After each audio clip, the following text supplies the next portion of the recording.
May mga sakit na dulot ng kahapon na mahirap takasan. Minsan ay para itong bisita na walang pasabi kung dumalaw sa atin. Ikaw, kabarangay, meron ka bang masakit na nakaraan na hinding-hindi malilimutan? Dear Papa Dudo, good day po sa inyo at sa mga nakikinig ng programa ninyong Barangay Love Stories. Ako nga pala si Edgar, 35 years old at taga Quezon City. Hindi po talaga ako mahilig sa radyo, pero isang beses ay napakinggan ko ikaw, Papa Dudut, sa taxi na sinasakyan ko nung pauwi na ako sa bahay namin. Natuwa talaga ako at nakarelate sa mga kwento na narinig ko, kaya naman naisipan kong sumulat sa inyong istasyon upang ibahagi ang pag-iibigan namin ng kababata kong si Iris. Magsisimula ang lahat noong nasa college pa lamang kami. Schoolmate kami ni Iris at naging kami noong high school pa lamang. Kung ilalarawan ko siya, masasabi ko na maganda talaga si Iris. Makinis ang balat, mahaba ang alon-alon niyang buhok, at meron siyang magagandang pares ng mga mata. Mahal na mahal ko siya at para sa akin ay siya na ang babaeng gusto kong pakasalan at makasama habang buhay. Kaya nga palagi ko yung sinasabi at pinapaalala sa kanya.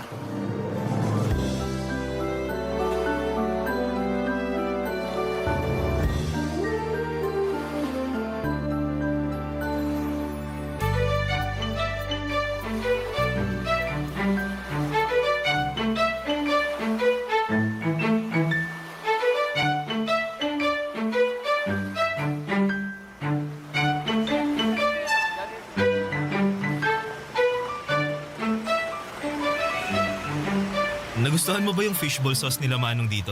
Ay oo, ang sarap. Naparami tuloy ako ng lagay kanina. Ayos lang yun. Kung gusto mo pa, magsabi ka lang ha. Libre ko. Naku, baka maubos naman yung allowance mo kakalibre sa akin ng fishball Sus! Mura lang naman yung fishball eh. Ayos na yun. Tsaka date natin to kaya ako ang taya. Thank you, pero marami-rami pa naman ako natusok kanina. Tingin ko ayos na to. Okay, sige. Kain ka lang. Salamat. Hayaan mo, sa susunod kapag nakagraduate na tayo at meron na tayong sari-sariling trabaho, ako naman ang manlilibre sa'yo. Siyempre, hindi porke ikaw yung lalaki, ikaw na dapat ang laging taya sa mga date natin. Ililibre mo rin ako ng fishball? Hindi lang fishball. Kahit anong masasarap at mamahaling pagkain na gusto nating kainin. Ano bang pangarap mong kainin? Parang wala naman. Iba kasi yung gusto ko. Hindi yung mga pagkain na bibili sa restaurant. Eh ano? Luto mo. Luto ko? Eh hindi nga ako marunong magluto. Yung simpleng pagpiprito nga lang ng itlog, palagi ko pang nasusunog. Kaya lagi rin akong pinapagalitan ni nanay eh. Paano raw ako mag-aasawa kung pagprito lang ng itlog eh hindi ko pa magawa ng tama? Anong sagot mo? Sabi ko, wala pa naman sa isip ko yung pag-aasawa kasi mga bata pa tayo. Tama naman, di ba? Oo, tama naman. Tsaka, nag-aaral pa tayo at yun ang mas focus ko. Kaya, pasensya ka na dahil hindi mo muna matitikman ang masarap na version ng luto ko. Dahil hindi ko pa yan priority na pag-aralan. Baka kasi pag sumarap ng mga luto ko isipin ng nanay ko na gusto ko na mag-asawa. Uy, pero huwag naman sasama loob mo ha. Kagaya nga ng sinabi ko, mga bata pa tayo at nag-aaral pa lang. Hindi naman masama ang loob ko. Tsaka, naintindihan ko naman ang punto mo eh. Sure? Promise? Sure. Promise. Kaya kung ako sa'yo, mangarap ka ng masasarap na pagkain na gusto mong orderin at kainin sa mga future date natin. Kasi sagot ko na yan. Ako nang bahala. Sinisigurado ko sa'yo na magiging asensado ako sa buhay. Lalo na sa magiging trabaho ko. Alam mo naman na gustong-gusto ko magtrabaho sa opisina at magkaroon ng mataas na posisyon, di ba? Oo. Kaya nga wala pa talaga sa isip kong pag-aasawa kasi gusto ko muna unahin yung career ko. Ikaw ba? Anong pangarap mo pagka-graduate natin? Ang makasal tayo. Kasasabi ko nga lang na hindi ko pa priority yung pag-aasawa Kulit mo naman. Ikaw naman parang binibiro ka lang. Siyempre, magtatrabaho muna ako kagaya mo para makapag-ipon pampakasal natin. Naku, wag ka agad mag-ipon pampakasal natin. Mag-ipon ka muna para sa sarili mo. Ano namang gagawin ko sa perang yun? Marami. Pwede mong gamiting investment. Pwede kang bumili ng mga property, ganun. Pwede rin pang business, pang travel, o di kaya emergency fund. Dami naman nun. Marami talaga. Kaya dapat yun ang unahin mo, no? Kaysa yung pampakasal natin. Ayaw mo lang yata akong pakasalan eh. Hoy, hindi ko sinabi yan, ha? Pero sana naiintindihan mo talaga ako, ha? Alam mo, naniniwala kasi talaga ako na malaki at malawak pa tong mundo na ginagalawan natin para manatili tayo sa iisang tabi lang. Anong ibig mo sabihin? Kasi kapag nagkapamilya na tayo, doon na lang tayo nakafocus. Lalo na sa mga magiging anak natin. Alagain kasi sila. Gusto ko naman makasal sa'yo at maging nanay sa mga anak natin sa hinaharap. Pero, tsaka na yun, mas gusto ko munang tuparin yung mga pangarap ko para sa aking sarili. Pag okay na ako, tsaka na tayo magpakasal. Papadudod sa aming dalawa ay masasabi ko na si Iris ang mayroong mataas na pangarap. Hindi naman sa minamaliit ko ang pangarap ko, kundi magkaiba lang talaga kami ng gustong gawin sa oras na makapagtapos na kami at makapagtrabaho. Priority ko kasi ang pagbuo namin ng sariling pamilya. Samantalang si Iris ay gusto munang bumuo ng career, bagay na sinusuportahan ko rin naman.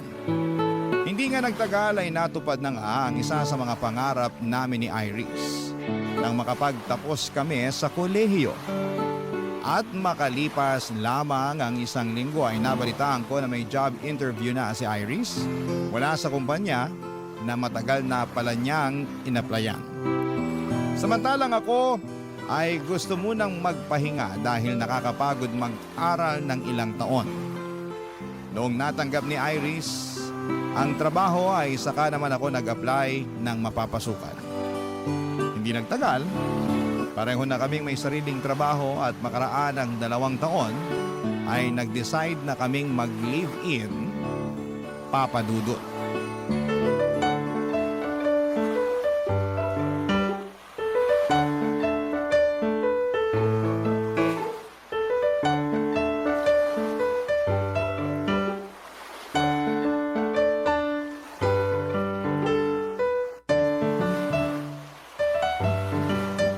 Pagod ka ba?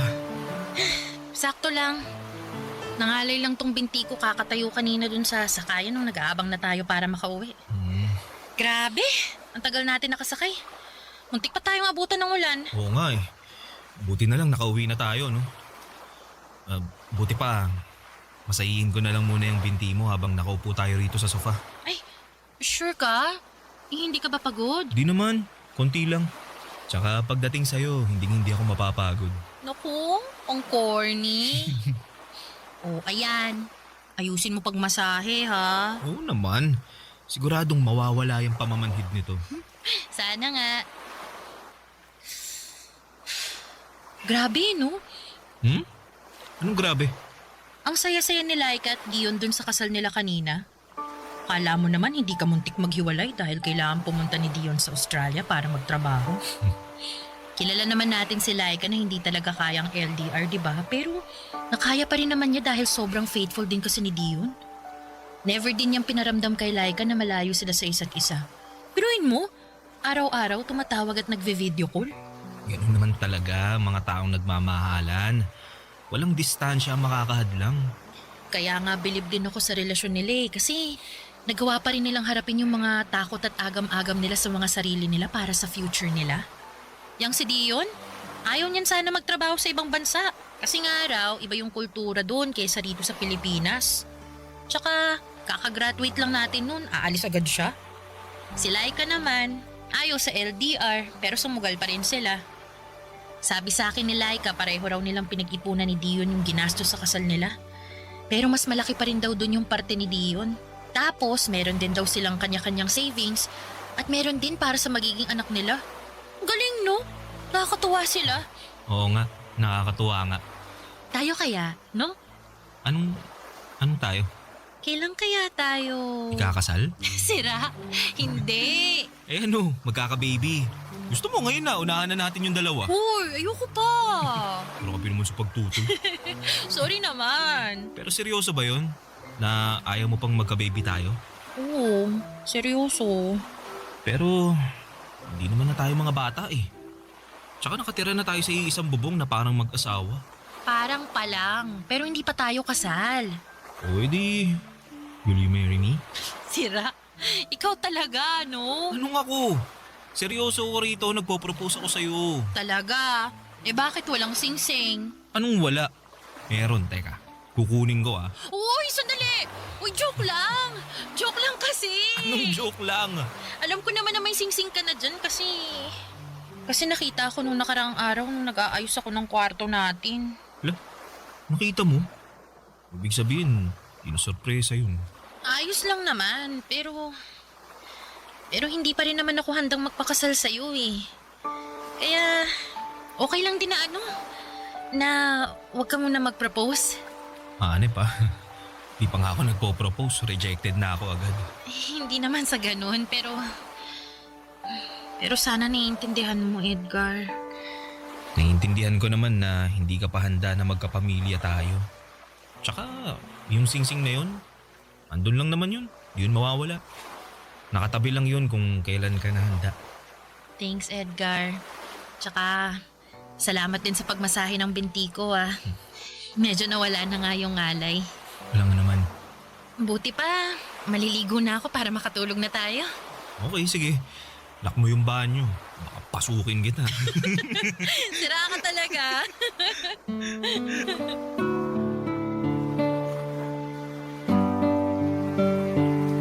Papadudot, aaminin kong nalungkot ako sa pagtanggi ni Iris at bahagyang nadismaya dahil buong akala ko ay handa na siyang makasama. Dahil nakatira na kami sa isang bubong. Pero nagkamali ako. Hindi pa pala talaga niya gusto, lalo na nagsisimula pa lamang kami sa aming mga career. Tama naman siya kaya sinantabi ko ang pansarili kong kagustuhan at nirespeto ang sa kanya. Nag-focus na lamang kami sa aming kanya-kanyang trabaho habang patuloy na nangangarap ng maganda at maayos na buhay para sa aming pamilya sa hinaharap. Naging numero 1 akong taga-suporta ni Iris pagdating sa mga bagay na gusto niyang maabot, lalo na sa kanyang trabaho. Labis ko rin siyang hinahangaan dahil nakita ko sa kanya ang determinasyon na matupad ang mga pangarap niya. Barangay Love Stories. Barangay Love Stories. Papadudot, kapag mahal mo ang isang tao ay sinusuportahan mo siya sa lahat ng bagay na gusto niyang makamit sa kanyang buhay. Basta hindi yon nakakasama sa kanya at sa inyong relasyon. Yun kasi ang paniniwala ko. Kaya nga buong buo kong sinusuportahan si Iris sa pangarap niya habang pinagsisikapang matupadin ang sarili kong pangarap. Mataas ang ambisyon ni Iris na ma-promote sa kanilang kumpanya. Samantalang ako ay kontento na sa posisyon ko. Basta kumikita ako ng disente ay hindi na ako naghahangad pa ng sobra. Pero naunawaan ko naman si Iris kung tingin niya ay hindi pa sapat ang naaabot niya. At gusto niya pang umangat. Napaka-hardworking at dedicated niya kasing tao pagdating sa kanyang trabaho. Mabilis na lumipas ang 2 taon at nakatuon lamang ang atensyon ni Iris sa katuparan ng kanyang mga pangarap, papadudot.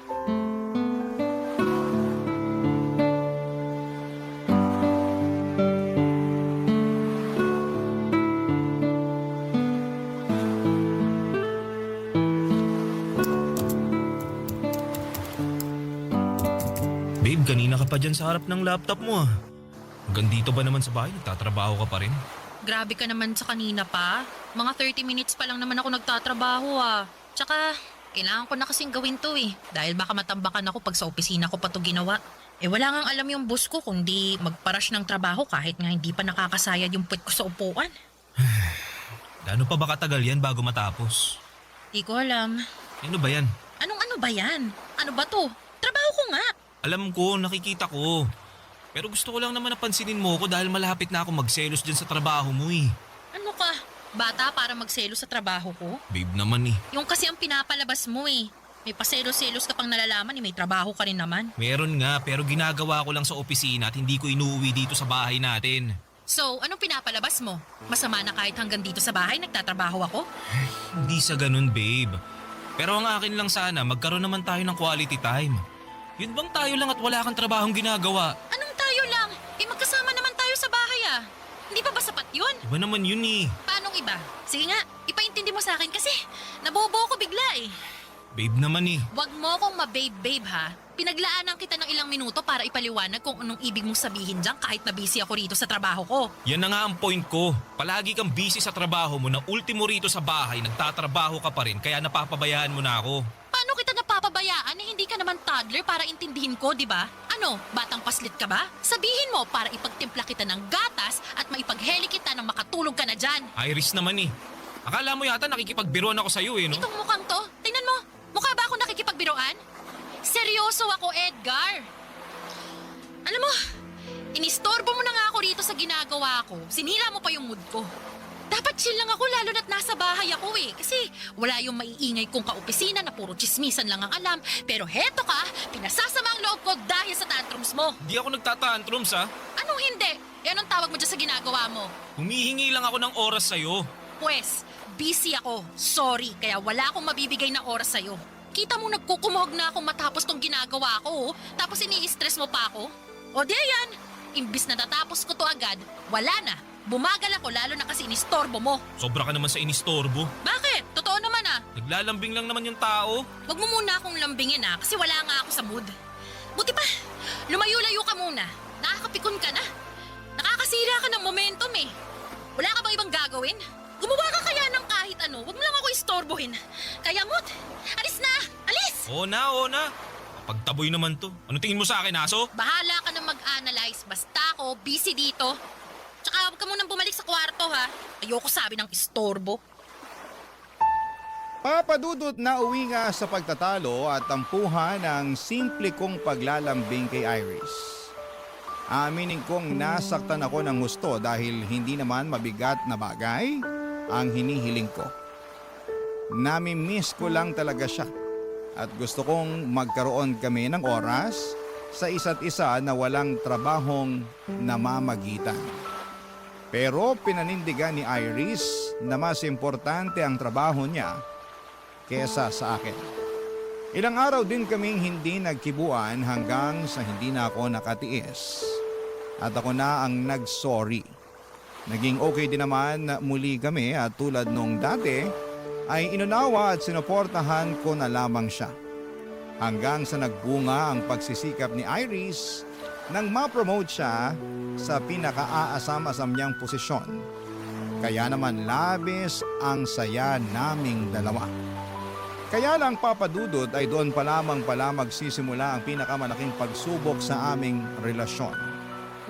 Dahil nga lalong naging busy si Iris sa kanyang trabaho, papadudot.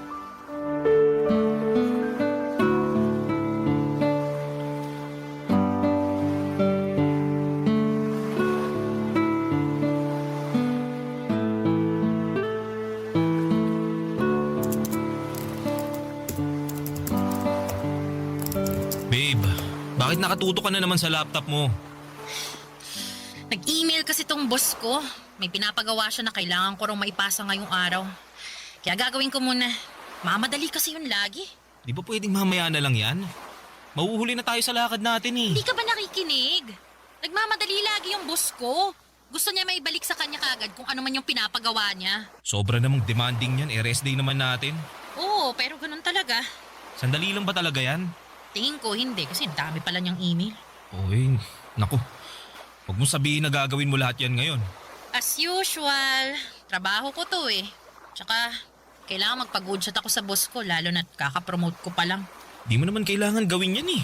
Tsaka dapat marunong rumispeto yung boss mo sa personal mong oras. Kaya mo na. Ganun talaga ang mga boss eh. Tsaka sila rin naman, hindi uso yung personal na oras pag nagdedemand ang may-ari ng kumpanya. Kahit na. Hindi naman tayo robot na nakaprogram lang para gumawa ng trabaho na iuutos nila.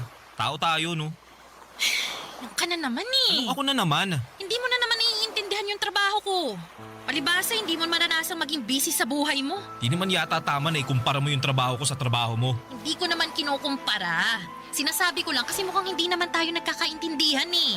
Nagagalit ka na naman eh. Akala ko ba proud and happy ka na na-promote ako? Proud and happy naman talaga ako. Pero may importante kasi tayong lakad ngayong araw, di ba?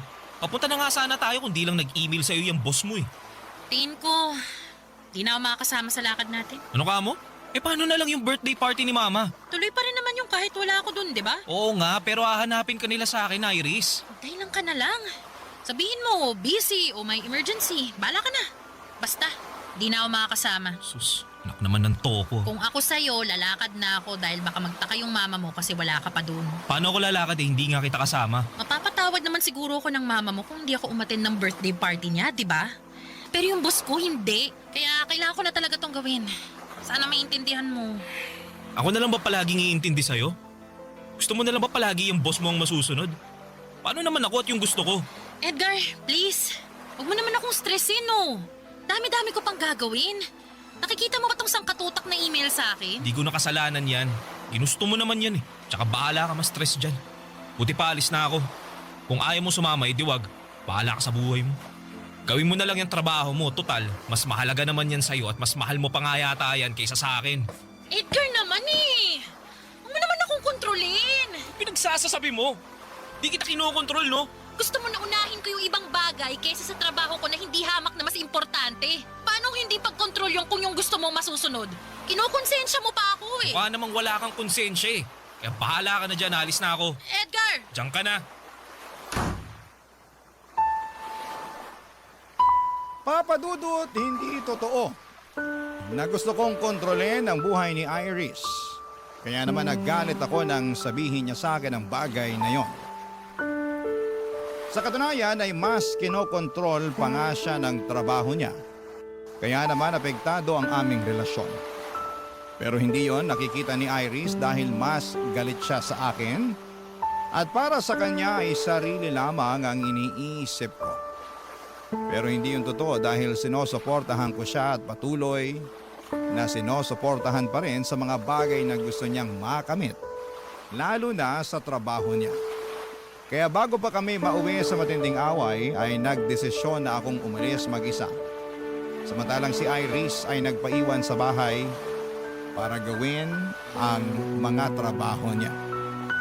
Siyempre hinanap siya ng parents ko pero nagdahilan na lamang ako na may nakakahawa siyang sakit kaya hindi ko na siya sinama pa.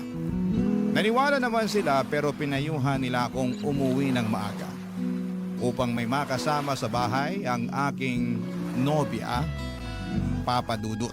Barangay Love Stories. Barangay Love Stories. Papa Dudut, hindi kami agad nagkaayos ni Iris matapos ang away namin yon. Tumagal pa ng 1 linggo bago kami nagpansinan. Sa katunayan ay bigla na lamang kaming nag-usap na parabang walang nangyari. Noong nagtangka akong pag-usapan namin ulit ang away namin ay agad sinabi ni Iris na kalimutan na lang daw namin yon. Kasi ayaw na niyang ma-stress pa. Pero ramdam ko na malaki na ang pinagbago ni Iris, lalo na sa pakikitungo niya sa akin. Oo, magkasama pa rin kami sa isang bubong at magkatabi sa kama pero mas gusto na lamang niyang nakatalikod sa akin kapag matutulog kami. Ayaw niya na hinahawakan, niyayakap o dinidikitan ko siya. Hindi na rin kami sabay kumain lalo sa hapunan dahil madalas na siyang ginagabi galing sa trabaho. At kumain na raw siya. Pag rest day naman namin ay natutulog lamang si Iris maghapon para makabawi daw ng lakas. O di kaya ay lumalabas siya para makipagkita sa mga kaibigan niya. Kaya nga naisipan kong bumawi sa kanya sa pamamagitan ng pag-aasikaso sa kanya at pagluluto ng paborito niyang pagkain nang sa ganon ay unti-unti ko ulit makuha ang loob niya. Kaso'y hindi naman pinapansin ni Iris ang mga effort ko hanggang sa isang gabi ay kinausap niya ako.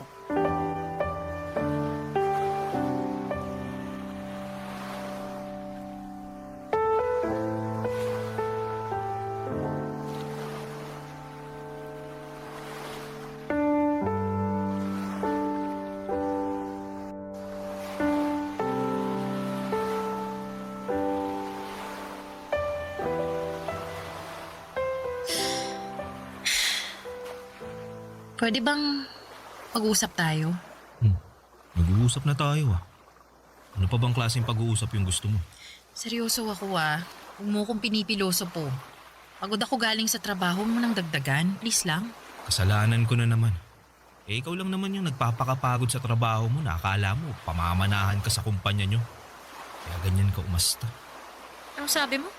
Akala mo ba hindi ko napapansin na simula nung na-promote ka, mas lalo ka nang naging busy? Kahit nga nandito ka sa bahay, hindi ka pa rin makausap ng matino. Dahil kung hindi ka nagtatrabaho, natutulog ka naman maghapon. O kaya nakatutok sa cellphone mo o lumalabas kasama yung mga kaibigan mo. Pati ba naman yung mga bagay na ginagawa ko para sa sarili ko, sinisita mo pa rin? Ako nga hindi nakikialam sa mga ginagawa mo eh. Kung may labas ka na kasama mga kaibigan mo, nakarinig ka ba sa akin ng reklamo? Wala naman, di ba? Wala nga. Kasi alam mo kung anong tingin ko? Ano? Na wala kang pakialam sa akin. Ano, tama ako no? Sagutin mo ako, tama ako no? Oo na! Oo na, tama ka! Wala na nga akong pakialam sa'yo at sa kung ano pang gusto mong gawin sa buhay mo. Bakit? Dahil kinain ka na ng sistema mo sa trabaho mo? Totoo, di ba? Sabihin mo. Dahil hindi na kita mahal. Anong sinabi mo? Hindi mo na ako mahal? Oo, hindi na. Kailan pa? Matagal-tagal na rin. Bakit ngayon mo lang sinabi? Kasi nga, tinitimbang ko pa yung nararamdaman ko eh. Baka napagod lang ako, ganun. Na kapag pinahinga ko naman magiging okay tayo. Na manunumbalik ulit yung pagmamahal ko sa'yo katulad ng dati. Pero, hindi eh. Hindi na talaga at mas lumayo pa yung loob ko sa'yo tuwing nag-aaway tayo. Wala lang ako sinasabi pero naiipon na yun sa loob ko eh. Hanggang sa isang araw, nagising na lang ako. Wala na talaga. Ayoko nang subukang ayusin yung relasyon natin. Mas mabuti pa na maghiwalay na lang tayo. Maghiwalay? Oo, Edgar. Sorry pero sana maintindihan mo. Malayong malayo na tayo sa dating tayo eh. Tsaka, tingin ko, hindi ko mabibigay yung pamilya na matagal mo nang gusto kasi nga, mas nakafocus ako sa career ko. Masaya naman ako sa ginagawa ko kaya naisasantabi kita. Na-realize ko na ang unfair ko sa iyo kasi pinaghintay kita ng matagal pero hindi pa rin pala sapat yun. Iris, please. Baka nabibigla ka lang. Pag-usapan muna natin to. Please. Hindi ako nabibigla. Seryoso na ako sa desisyon ko. Kaya, sana maintindihan mo yun. I'm really, really sorry, Edgar. I'm really sorry.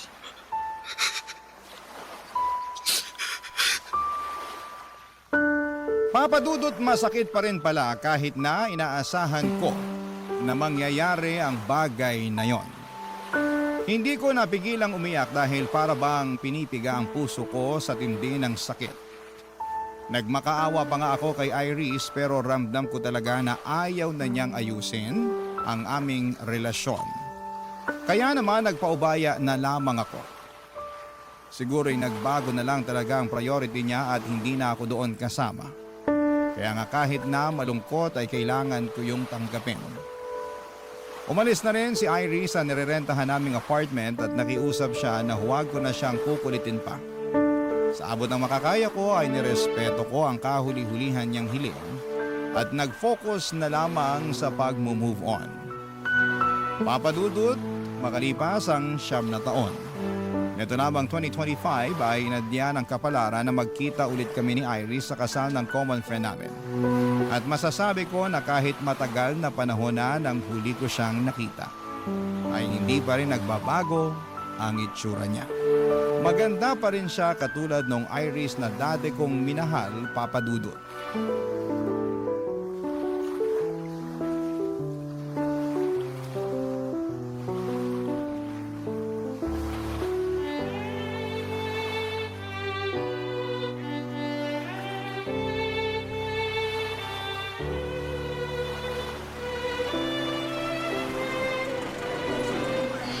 I'm sorry, Edgar, pero matagal na akong kinakain ng konsensya ko eh. At naisip ko na matatahimik lang ako pag nakausap kita at nasabi ko sa iyo yung totoo. Kaya nga, sinamantala ko na yung pagkakataon para magkita tayo dito sa kasal ng kaibigan natin. Ano ba yung sasabihin mo? I'm sorry kasi nag-cheat ako nun sa relasyon natin. Akala ko ba nawalan ka lang ng pagmamahal sa akin? Totoo naman yun, pero kasi may iba na kasi akong nagugustuhan nun at yun nga, yung napangasawa ko. Boss ko siya eh.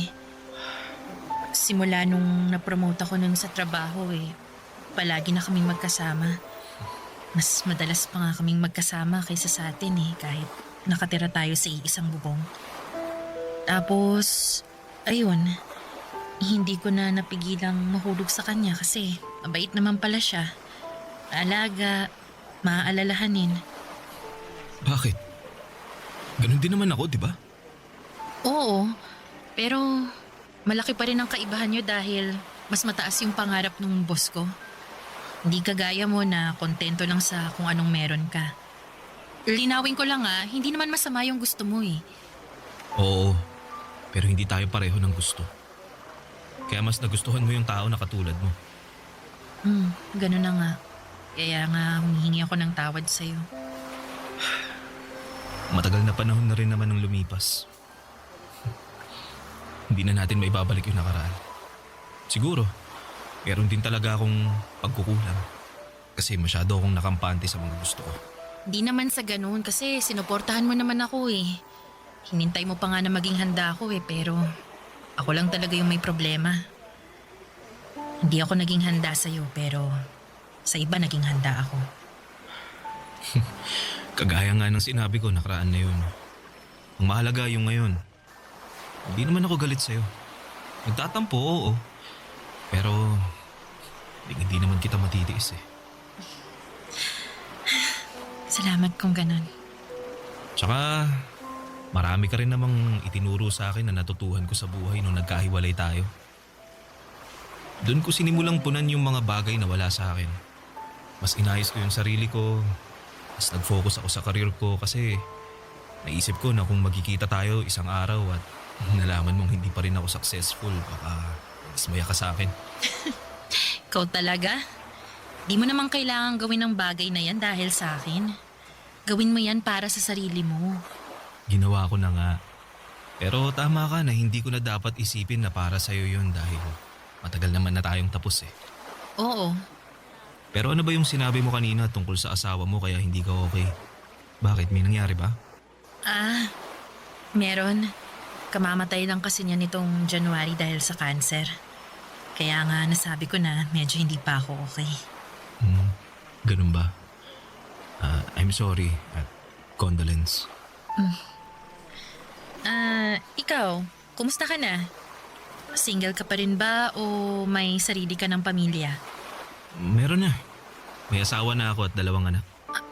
Ganun ba? Oo. Kaya nga nasabi ko kanina na hindi ko na dapat isipin kung ano ang sasabihin mo sakaling magkita tayo ngayon. Kung successful ba ako o hindi.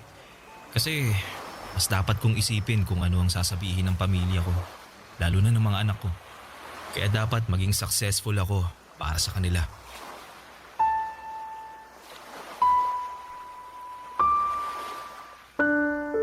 Papadudot na putol na ang pag-uusap namin ni Iris nang tawagin siya ng isa naming kaibigan. Nag-excuse naman ako dahil tumawag ang misis ko ng mga panahong yon. At pagkatapos, nalaman ko na lamang na umuwi na pala si Iris. Masaya ako na nagkita ulit kami pagkalipas ng mahabang panahon, ngunit malungkot dahil meron siyang pinagdaraanan. Pero katulad ko noon, alam ko na makaka-move on din si Iris. Sa ngayon ay nakafocus na lamang ako sa sarili ko at sa aking pamilya. Wala akong ibang hangad kundi ang mabigyan sila ng maayos at komportabling buhay. Matagal na kaming tapos ni Iris at ang sulat ko na ito sa inyong programa ang magpapatunay noon. Maraming salamat po Papa Dudut sakaling mapili po ninyong i-ere ang istorya ng buhay ko sa Barangay Love Stories. Sana'y marami sa mga kabarangay natin ang nakarelate sa aking kwento.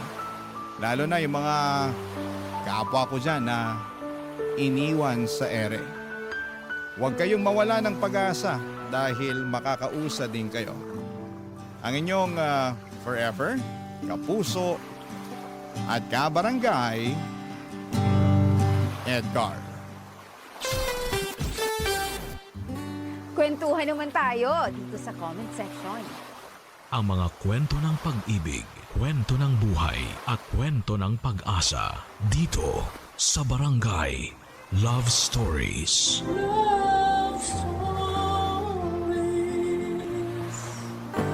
Parte na ng buhay ang pagkabigo at mga kalungkutan. Ngunit hindi lamang ang mga ito ang magdidikta sa ating kapalaran dahil ultimo masasalimuot na bagay ay may katapusan. Ikaw, kabarangay, sinubukan na ba ng pagkakataon? Dear Papa Dudu, naranasan niyo na ba na mabigo sa pag-ibig? Up to the point na hindi na kayo naniwala sa kapangyarihan ng pana ni Cupido dahil kota na kayo sa heartbreak. Ako kasi ay oo at tinanggap ko na lamang talaga na hindi na ako makakatagpo ng matinong lalaki na mapapangasawa. Pero bago tayo mag-dive sa masalimuot kong love life, ay pabati muna po Papa Dudut ng isang magandang araw sa mga katulad kong avid listener ng Barangay Love Stories. Ako nga pala si Emmy. Simpleng babae na taga 13 Martires, Cavite.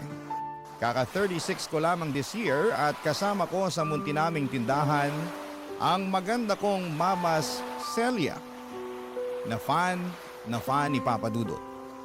Sa katunayan ay siya ang humimok sa akin na magpadala ng sulat sa inyong istasyon upang maipangalandakan ko raw sa buong Pilipinas ang aking love story. Kagaya ng sinabi ko kanina ay medyo hindi talaga ako sineswerte pagdating sa aspetong yon ng buhay ko. At ang mama ko nga ang saksi sa bawat luha na iniiyak ko, sa bawat maling lalaki na nakikilala ko.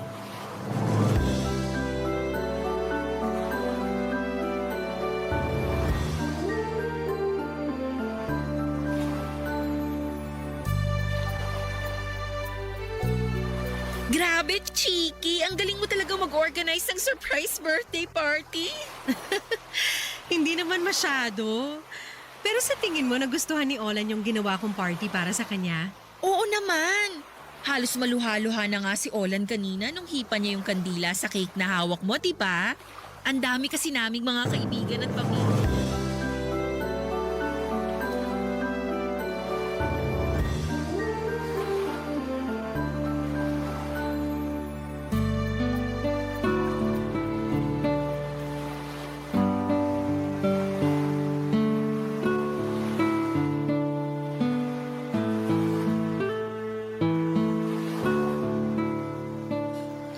Tapos ayun, nagkahulihan na kaming tatlo.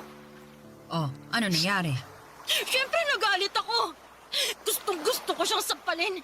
Pero pinigilan ko lang yung sarili ko kasi di niyo naman ako pinalaking bayolente, di ba?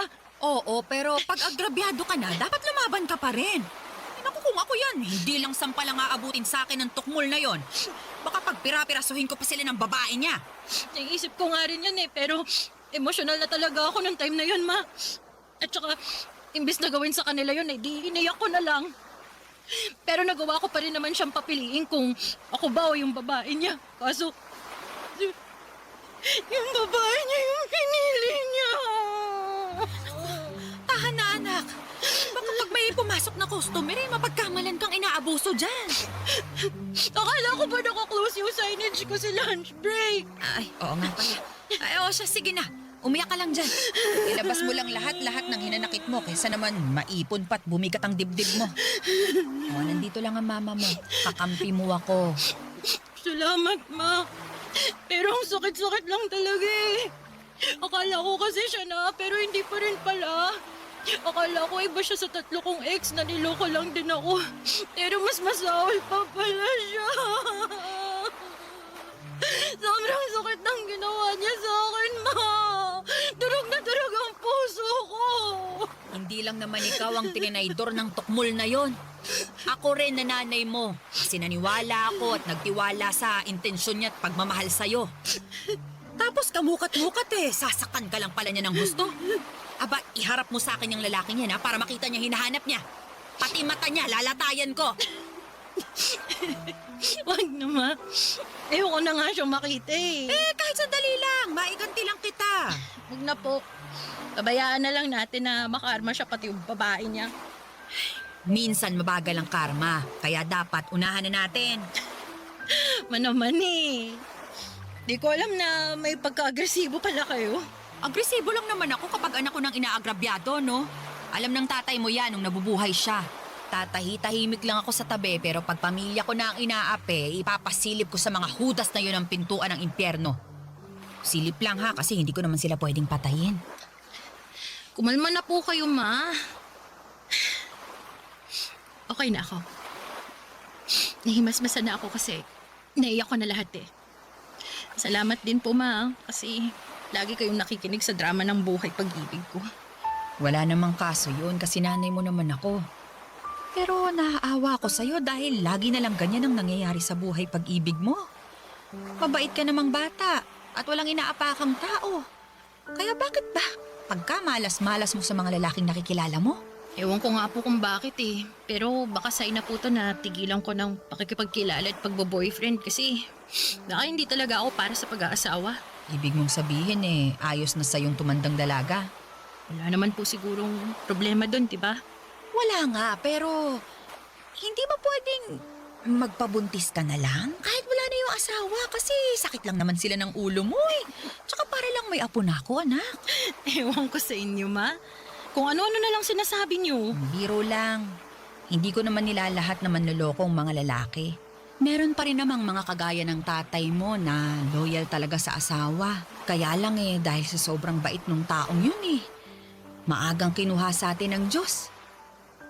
Pero ayun nga, naniniwala ako na makakatagpo ka rin ng matinong lalaki. Yung mamahalin ka ng tunay, aalagaan, irerespeto at siya na rin nawang makakasama mo hanggang pagtanda mo. Ay nako, suntok na lang po siguro sa buwan kung mangyayari pa yun. Basta ako, sinusumpa kong hindi na ako mai-inlove para hindi na rin ako masaktan.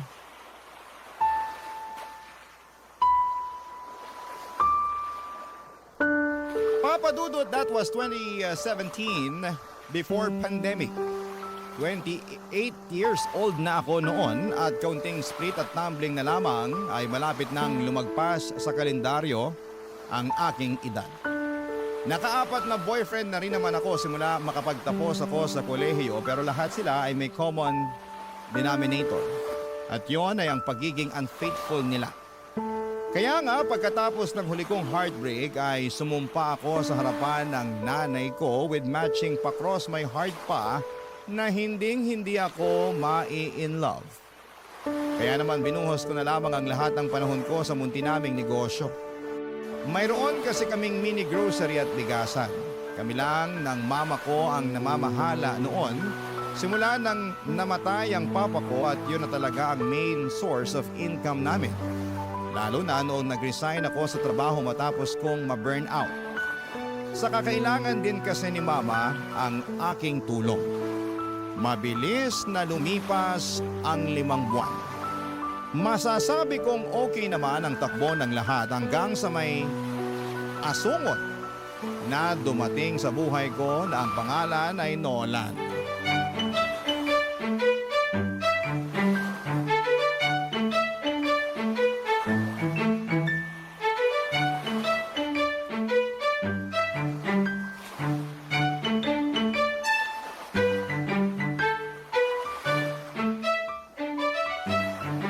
Pabili po ako ng soft drink, tinderang maganda.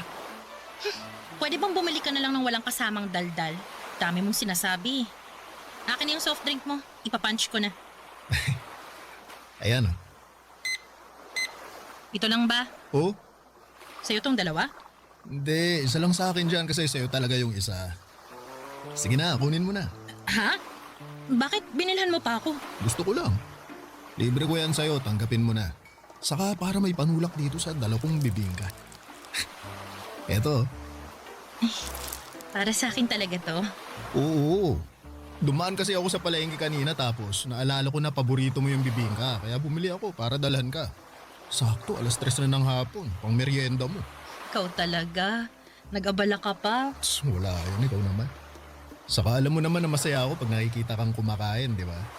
Bigla na lang ako nabubusog. Naku! Ang corny mo naman. Pero salamat dito Na-appreciate ko. Pero ang dami naman ito. 3 bibingin ka pa talaga. Kasi kay mama mo yung isa. Sa'yo yung dalawa. Di ko pa rin to mauubos kaya tagisa na tayo. Sige na. Kunin mo na to kasi mukhang wala kang pambara dyan sa soft drink mo eh. Sige na nga, pero pwede ba akong magmerienda rito sa tindahan niyo para sabay na tayo? Ay, pwede. Para naman hindi na malungkot tong anak kong kumakain mag-isa. Ma, di naman ako malungkot Sus! Malungkot ka kaya kapag wala si Nolan. Ay sige na, doon na muna kayo sa may loob kumain. May mesa doon. Ako na muna magkakaha rito. Doon na.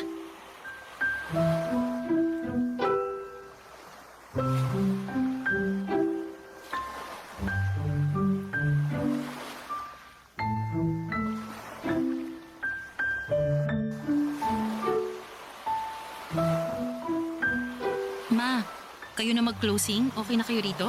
Oo na, kayang-kaya ko na to. Sige po, aalis na ako. Diretso ka na ba sa bahay niyan? Opo, para makapagluto na ako ng hapunan natin. May bago akong recipe na susubukang lutuin. Siguruhin mo lang na masarap yan, ha? Kailan pa ba ako nagluto ng hindi masarap? Paalala lang naman. O siya, mag-iingat ka na. Gandang gabi po, Aling Celia. At sa'yo na rin, Emmy. O, magandang gabi rin, Nolan. May bibilhin ka ba? Naku, wala po. Ang totoo, nandito ako para sunduin si Emmy kasi plano ko siyang ihatid sa bahay niyo. Kaya naman pala. Hala, hindi ako nagpapahatid sa kanya, Ma. Paano mo nalaman na uuwi ako ng ganitong oras, ha? Anong paanong nalaman nabanggit mo kaya kanina nung nagmemeryenda tayo. Sabi mo, uuwi ka ng maaga kasi magluluto ka. May nakita ka mong bagong recipe online. Yun naman pala, anak. Hayaan mo na si Nolan na ihatid ka para alam ko na ligtas kang makakarating sa bahay. Naku, baka saan mo ako dadalhin? Lagot ka talaga sa akin. Aling Celia, yung anak niyo mukhang may iba pang gustong puntahan, no? Hoy, tumigil ka nga! Wala po ako ibang gustong puntahan, Ma. Wala naman akong sinabi, Tsaka malaki ka na. At may tiwala naman ako dyan kay Nolan. Oo, narinig mo yun? May tiwala sa akin, mama mo. Pangako po, Aling Celia. Iingatan ko ang anak niyo at ihahatid ko siya ng ligtas sa bahay niyo. Papa Dudut, nagtatrabaho si Nolan bilang construction worker sa isang commercial building na ginagawa di kalayuan sa aming tindahan. At palagi sila ng mga kasamahan niya na bumibili na makakain at maiinom sa amin. Masasabi kong mabait si Nolan, Papa Dudut, magalang, lalo na sa mga nakakatanda, kaya nga tuwang-tuwa sa kanya ang mama ko. Bukod doon ay gentleman din siya at asikasong-asikaso niya ako, lalo na sa tuwing inihahatid niya ako sa bahay namin. May kalayuan din kasi ang tinitirhan namin ni Mama sa tindahan namin at maraming aso sa daanan. Kaya naman very thankful ako kay Nola noon kasi siya ang nagiging pananggalang ko. Biro lang. That time, 1 buwan na akong nililigawan ni Nolan. Alam ko na sumumpa ako noon na hindi na mai-in love. Pero ibang atake ng pagdating ni Nolan sa buhay ko. Hindi kagaya ng mga ex-boyfriend ko ay hindi bumilis ang tibok ng puso ko at wala akong nakitang imaginary fireworks nang magtama ang aming mga paningin. Sa halip ay pagkayamot ang naramdaman ko matapos niyang kindatan agad ako.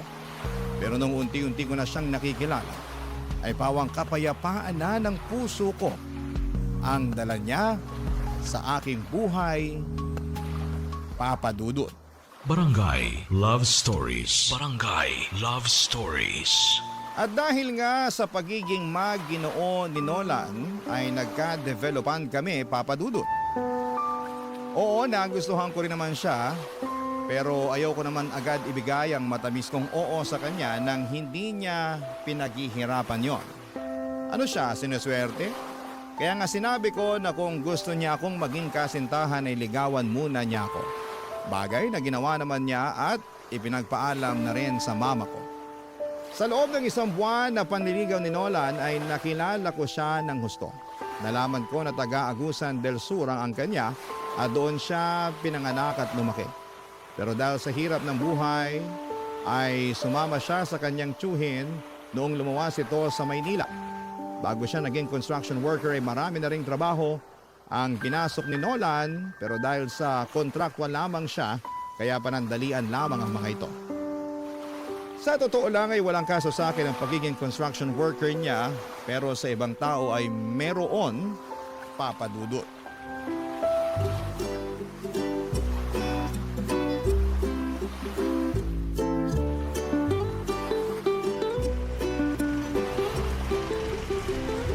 Buti naman naisipan mo na sumama sa amin ng mga tropa natin. Hirap mo na mayayain lumabas sa totoo lang. Kaya ito, sinundo na kita para wala ka ng kawala. Grabe naman yung parang wala na akong kawala, Mon. Pero mas grabe ka kasi daig mo pa yung artista sa hirap mong hanapan ng bakanting oras para mailabas. Miss ka na namin kakwentuhan, no? Inis ko na rin naman kayo. Kaso, alam mo naman na walang katulong si Mama sa tindahan namin, di ba? Buti na nga lang nandyan yung pinsang ko na kinuha muna niyang tindera kasi gusto raw mamasukan ngayong bakasyon. Kaya ito, may oras na ako para lumabas. Buti naman. Emmy! Emmy! Hello? Ay, sino yun? Oh, Nolan! Ikaw pala! Nula. Sabi na, ikaw yan eh.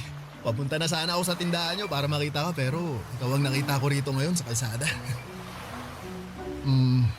May pupuntahan ka ba? Oo, meron nga. At saka kasama ko si Mond, kaibigan ko. Mond, si Nolan. Nolan, si Mond. Ay, hello. Bale, lalabas kami at kikitain yung iba naming kaibigan. Ah, ganun ba? Sayang, may dala pa naman ako suma, no? Merienda sana natin eh. Naku, sensya ka na ah. Ikaw na lang muna magmerienda mag-isa. Sa susunod na lang tayo kumain ng sabay. Ah, sige, sige. Basta mag-iingat kayo at enjoy sa labas nyo, ha? Salamat. Balik na ako dun sa mga kasamaan ko. Sila na lang sabayan kong magmerienda. Okay, bye. Bye! Nakakaloka ka, friend. Ha? Bakit naman? Sayang yung suman, tsari. Luka-luka to. Pero di mo sinabi may kilala ka palang construction worker. Pero base sa usapan nyo, mukhang di lang kayo basta magkakilala. Dinalang ka pa niya ng merienda. Sayang, may alista yes. Hindi ko pala nasabi sa'yo na may manliligaw ako. Kilala rin naman na siya ni Mama. OMG! Ano bang klaseng reaksyon yan? Nagtanong ka pa talaga? Eh ikaw, ano ba nakain mo? Ba't nagpaligaw ka pa sa lalaking yun? Bakit? May mali ba doon? Meron! Kasi hello, sigurado ka bang walang asawa yan? Di naman sa nilalahat ko Pero ibang mga construction worker, pamilyado na. Oh, sure ka ba sa mukhang yon? Mukhang babaero, friend. Grabe ka naman kay Nolan. Nagsasabi lang ako ng totoo. Para sa kaalaman mo, ay marangal ang trabaho niya. Tsaka, single siya katulad ko. Tingin mo papayag ako magpaligaw sa kanya kung pamilyado na siya? Isip-isip din, friend, ha? Nag-iisip ako, no? Nag-iisip ka nga. Puro naman masasama.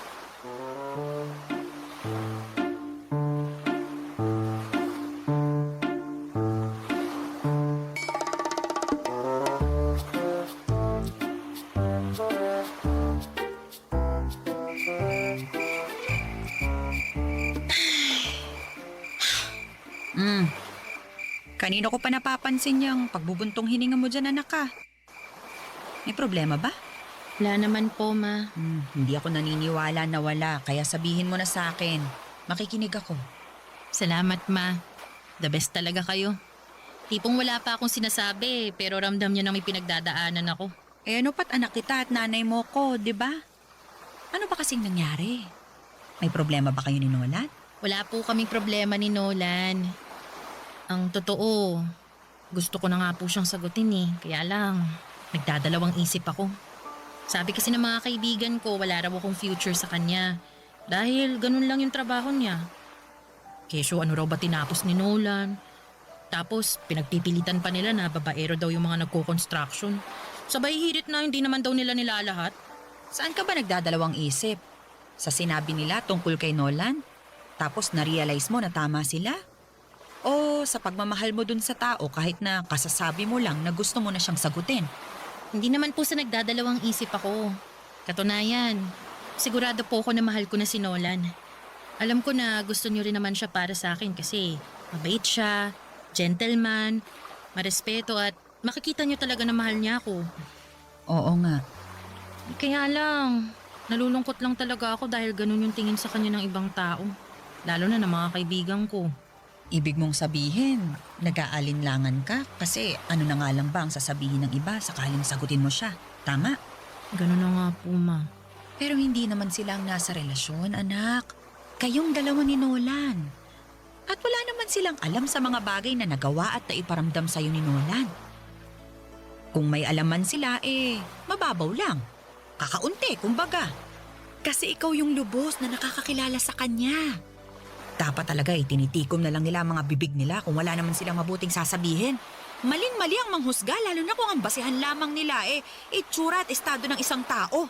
Hindi naman tayo pare-pareho ng kapalaran. Kaya anak, kung mahal mo si Nolan, huwag kang matakot ituloy anuman ang meron kayo. Kasi ang importante, masaya ka. Masaya kayo. Yun lang ang isipin mo at wala nang iba.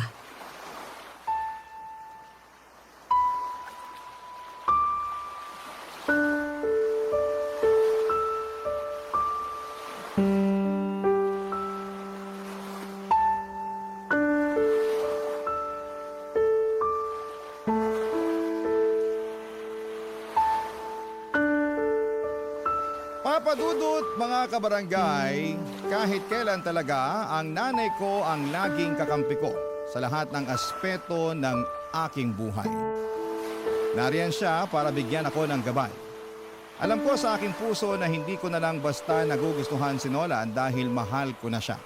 Kaya nga malaki ang pasasalamat ko sa aking mama kasi sinuportahan niya ako sa plano kong pagsagot kay Nolan upang maging boyfriend ko. Makaraan ng 2 buwan simula nang maging kami, ay nag-live-in na rin kami matapos niya akong mabuntis. Bale, doon muna kami sa bahay tumira at tumao pa rin ako sa aming tindahan habang nagtatrabaho po itong si Nolan. Kaya lang ay nakunan ako at masasabi ko na mas masakit pa yon kesa sa mga heartbreaks na napagdaanan ko. Taong 2019 ay sinubukan ulit naming makabuo ni Nolan pero sa pangalawang pagkakataon ay nawala na naman sa amin ang anak namin. Sobrang sakit, Papa Dudut, dahil bilang isang ina na 2 beses namatayan ng anak ay durog na ang puso ko. Bukod sa mama ko ay saksi rin si Nolan sa aking pagdadalamhati, Papa Dudut.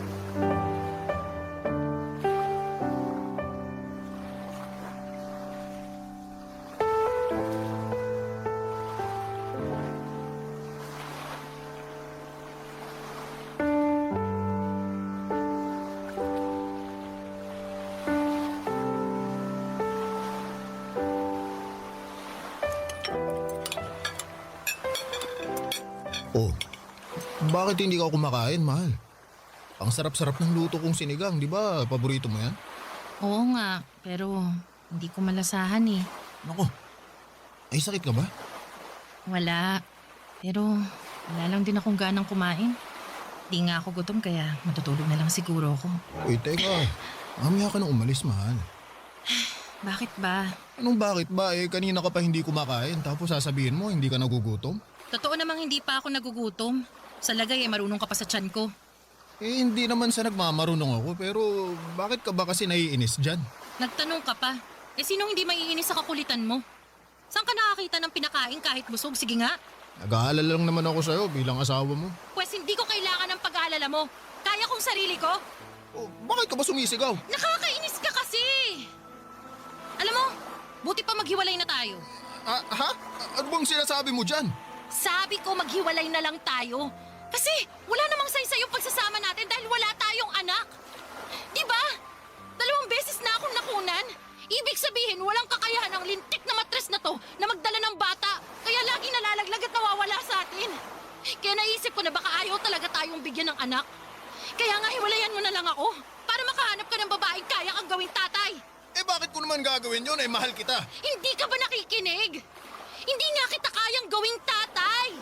Hindi kita kayang bigyan ng anak kasi nga may problema yata tong matres ko. 2 anak na natin yung nawala sa atin, Nolan. At kahit na gustuhin ko pang subukan ulit natin, natatakot na ako baka maulit lang yung nangyari. Ang sakit-sakit sa akin. Bilang isang babae na umaasa na magiging nanay, tapos sa isang iglap, mawawala na lang sa sinapupunan ko yung anak natin. Na minsan ko naramdamang buhay na buhay sa loob ko. Kaya nga tinanggap ko na lang na hindi tayo magkakaanak eh. Kaya hindi kita pipiliting samahan ako sa buwisit na sitwasyon na to. Ako ang pumili na samahan ka at manatili sa tabi mo dahil hindi lang naman pagkakaroon ng anak ang habol ko sa relasyon natin, Emmy. Mahal na mahal kita at hindi ko kayang mabuhay na wala ka sa piling ko. Baka nasasabi mo lang yan sa ngayon. Pero babawiin mo rin yan pag tumagal. Kaya nga hanggat kaya ko pang matiis yung sakit, iwanan mo na lang ako. Hindi ko gagawin yun dahil mahal kita. At kapag mahal ka ng isang tao, di ka nila iiwan anuman ang mangyari. Ewan ko sa'yo, Nolan. Bakit ba ang tigas ng ulo mo? Makinig ka naman sa akin, oh. Binibigay ko na nga sa'yo yung kalayaan mo kasi ikaw meron ka pang pagpipilian. Pwede ka pang magkaanak. Samantalang ako hindi na. Ayoko nang magkaanak kung hindi naman kita makakasama. Ayos lang sa akin na hindi maging tatay. Ang hindi ayos sa akin, yung ipagtabuyan mo ako at mawala ka sa akin. Mahal kita, Emmy. Hindi lang sa mga panahon na mabuti, kundi lalong-lalo na sa mga pagkakataong sinusubok tayo.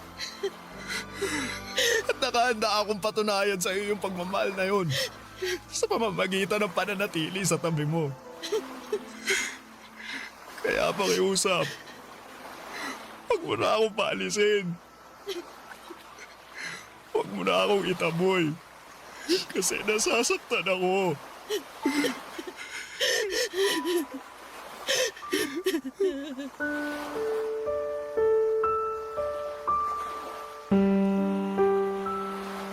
Papadudot kahit kailan ay hindi ko pinagdudahan ang intensyon at pagmamahal sa akin ni Nolan. Alam ko na malinis yon at mapagkalinga. Kaya nga ibinibigay ko sa kanya ng buong buo ang puso ko, ngunit lalo ko lamang napatunayan ang pagmamahal ni Nolan noong subukin na kami ng pagkakataon. At habang dumaraan ako sa pagluluksa ay alam ko na ganun din siya bilang tatay ng mga bata. Kaya nga hindi kami umalis sa tabi ng isa't isa.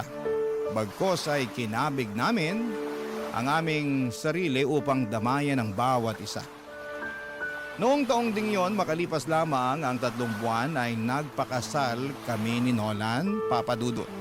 Simple lamang ang naging seremonya at sa Huwes lamang kami kinasal. Kaunti lang ang aming bisita at walang masyadong naganap na programa sa reception.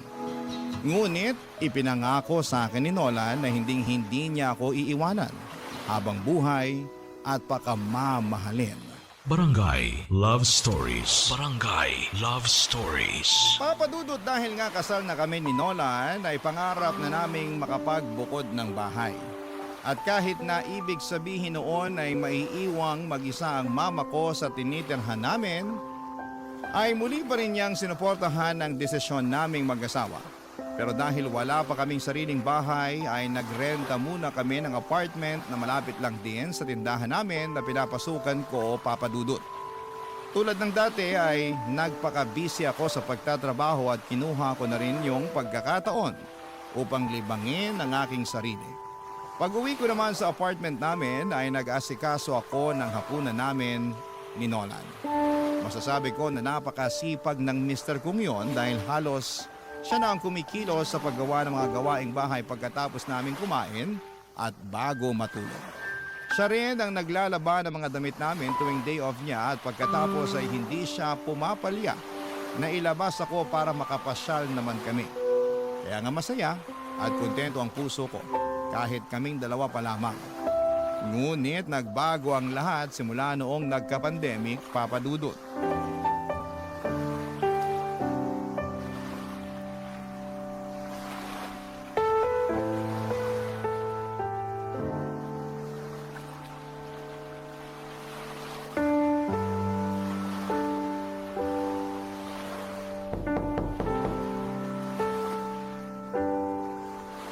Nandiyan na! Ay, mahal. Hello, mahal. Ako nang bahala mag-disinfect ng sapatos mo dyan sa labas. Pasok ka na kasi mukhang pagod na pagod ka eh. Oo nga, hinahanap na ng puwet ko yung upuan eh. Upo ka muna, tapos mag-spray ka ng alcohol. Isasara ko na muna tong pinto. O sige. Gusto mo ng tubig? Mamaya na, di naman ako nauuhaw. Pero pwede bang mag-usap tayo kasi may sasabihin sana ako. Ano yun? Teka, uupo muna ako. Tungkol saan ba yung pag-uusapan natin? Medyo kinakabahan yata ako, mahal. Pasensya ka na ha. Kasi hindi magandang balita itong sasabihin ko. Ano nga kasi yun? Simula bukas, wala na akong trabaho. Ha? Bakit naman? Postpone yung proyekto namin dahil sa pandemic. At di naman daw kami kayang swelduhan ng amo namin nang wala kaming ginagawa. Sabi nila, ipapatawag na lang daw kami pag naging maluwag na yung quarantine. Pero sino ba naman ang nakakaalam kung kailan mangyayari yun, di ba? Saka tinapat na kami ng forma namin na baka matagalan pa yun. Kaya mabuti pa, maghanap-hanap na raw kami ng ibang pagkakakitaan. Nako, ang hirap pa naman maghanap ng bagong trabaho ngayon dahil sa higpit ng quarantine. Oo nga, pero hindi naman tayo pwedeng tumigil at umasa na lang sa ayuda ng gobyerno dahil matagal pa yun. Kaya nga may naiisip akong gawin eh, kaso hindi ko alam kung paano ko sisimulan. Sige lang, sabihin mo sa akin. Baka makatulong ako. Gusto ko sanang mag-apply na rider. Yung bang nagde-deliver ng pagkain at kung ano-anong pasabay na pwedeng bilhin sa labas. Uso naman yun ngayon, lalo kailangan ng mga tao dahil nga limitado pa yung pwedeng lumabas, di ba? Kaya lang, ang problema, wala akong motor eh. Naisip ko namang hiram sa tsuhin ko pero hindi pa ako nakakapagsabi. Kaya lang, sabi mo nga, di ba? Uso yun ngayon, kaya baka ginagamit din ng tsuhin mo yung motor niya. Ay, buti pa, kay mama tayo manghiram. Hindi ng motor kasi wala naman siya nun eh. Yung pera pambili ng motor, kahit yung mumurahin lang. Uy, naku, wag na. Nakakaya naman sa mama mo, mahal. Hindi yun. Akong bahala. Tsaka sigurado naman ako na maiintindihan ni mama yung sitwasyon eh. Subukan lang natin. Kung may papahiram siya, edi salamat. Kung wala, salamat pa rin. Ay, kunin ko lang yung cellphone ko. Tawagan ko siya.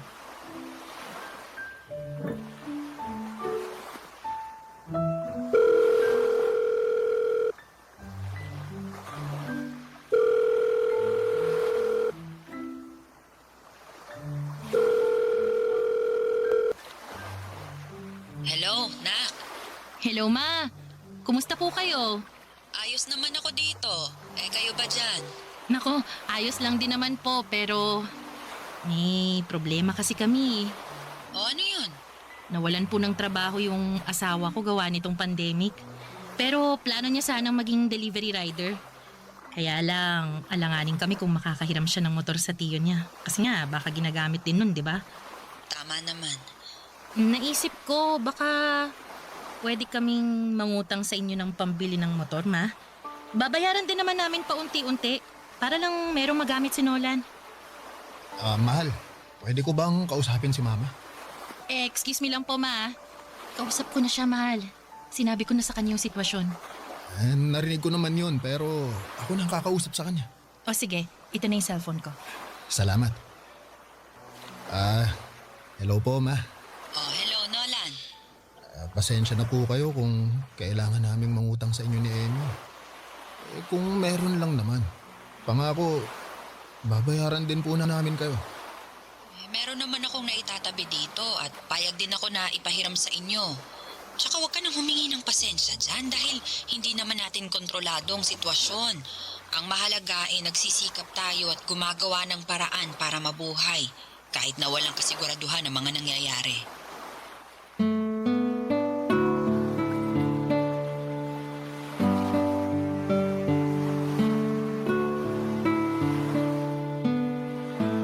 Papadudot malaki ang naging epekto ng pandemic hindi lang sa amin ngunit sa karamihan ng mga Pilipino na naghahanap buhay.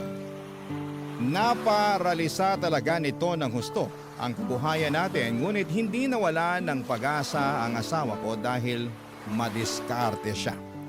Malaki rin ang pasasalamat ko sa aking nanay na nagpahiram sa amin ng pera upang maipambili niya ng motor na siyang ginagamit niya sa pagdi-deliver. Sobrang sipag at tiyaga ng asawa ko sa ginagawa niya. Kaya bilib na bilib ako sa kanya. Laging sinasabi sa akin ni Nola na gagawin niya ang lahat. Maibigay lang sa akin at sa magiging anak namin ang aming pangangailangan. At nakita ko talaga kung gaano siya ka-dedikado at ka-determinado. Bagay na lagi kong pinagmamalaki sa mama ko. Alam ko na nasa tamang lalaki na ako kaya masayang masaya ako. Isang gabi habang malakas ang buhos ng ulan, sa labas ay mayroong nangyari na masasabi kong nagpabago ng husto sa buhay naming mag-asawa, Papa Dudut.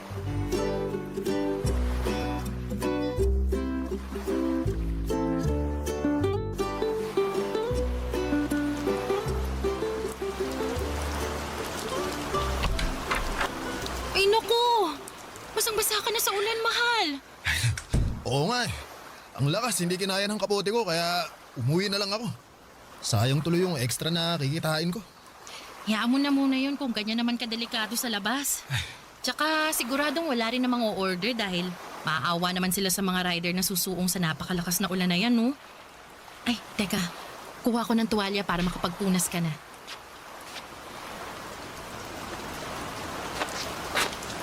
O, ayan. Magpunas ka muna.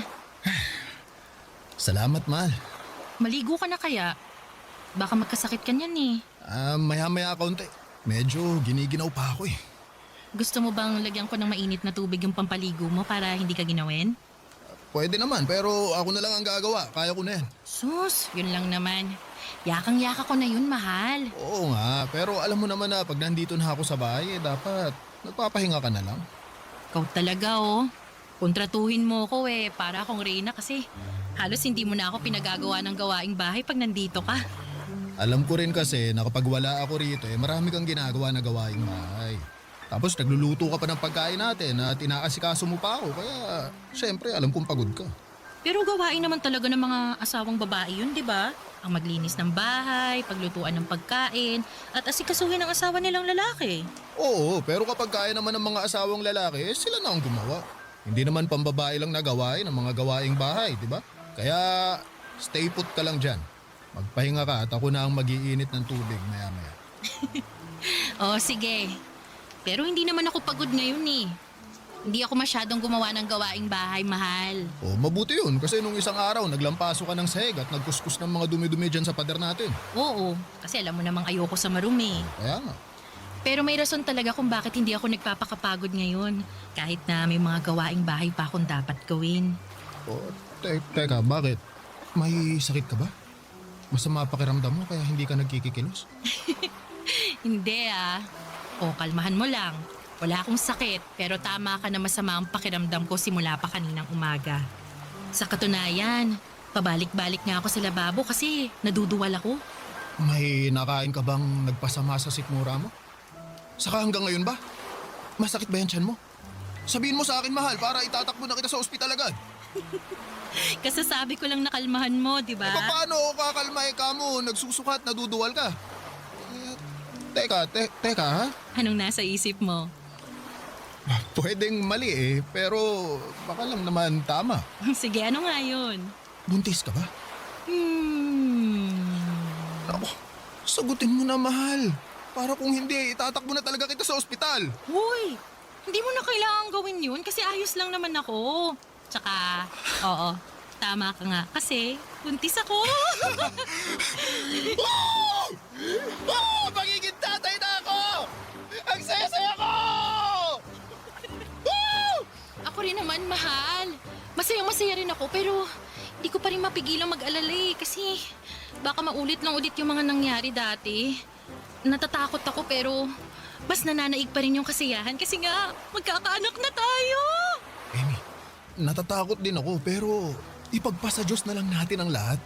Gawin pa rin natin yung makakaya natin para maalagaan natin si baby habang nasa tiyan mo pa.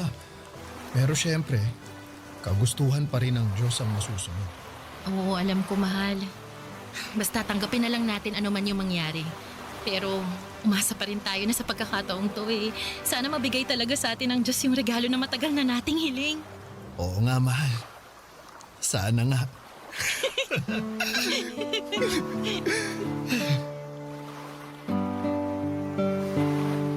Papa Dudut, hindi naging madali ang pagbubuntis ko at todo-todong pag-iingat ang ginawa ko upang hindi mawala sa amin ang aming anak. Kaya nga masayang-masaya kami ni Nolan nang hayaan ng Diyos na mabuhay ang anak namin at ligtas ko siyang maisilang. Labis-labis ang pasasalamat namin ni Nolan sa kanya dahil tinupad niya ang matagal na naming kahilingan, ang maging ganap na magulang. Marami akong natutuhan sa buhay na gusto kong i-share sa mga kabarangay natin sa sulat kong ito. Nasa kabila ng lahat ng mga kabiguan na pinagdaraanan natin, ay meron pa ring pagtatagumpay na kahit gaano katagal ang ating hinihintay, pinagkakaloob yon sa atin ng may kapal sa tamang panahon. Kagaya na lamang ng baby namin ni Nola na matagal ding naming hiniling. Mayahalin tulad ko siya sa isang espesyal na padala ng Diyos dahil siya ang regalo niya sa amin. Hanggang dito na lamang po ang sulat ko, Papa Dudut. Maraming salamat. Sakali pong mapili po ninyong i-ere sa Barangay Love Stories ang aming kwento. God bless and more power sa inyong istasyon. Ang inyong kapuso at kabarangay forever, Emmy. Nakakaantig naman talaga ang ating kwento. Ikaw ba, kabarangay? Nakarinig ka ba sa story natin ngayon? Kwentuhan naman tayo dito sa comment section.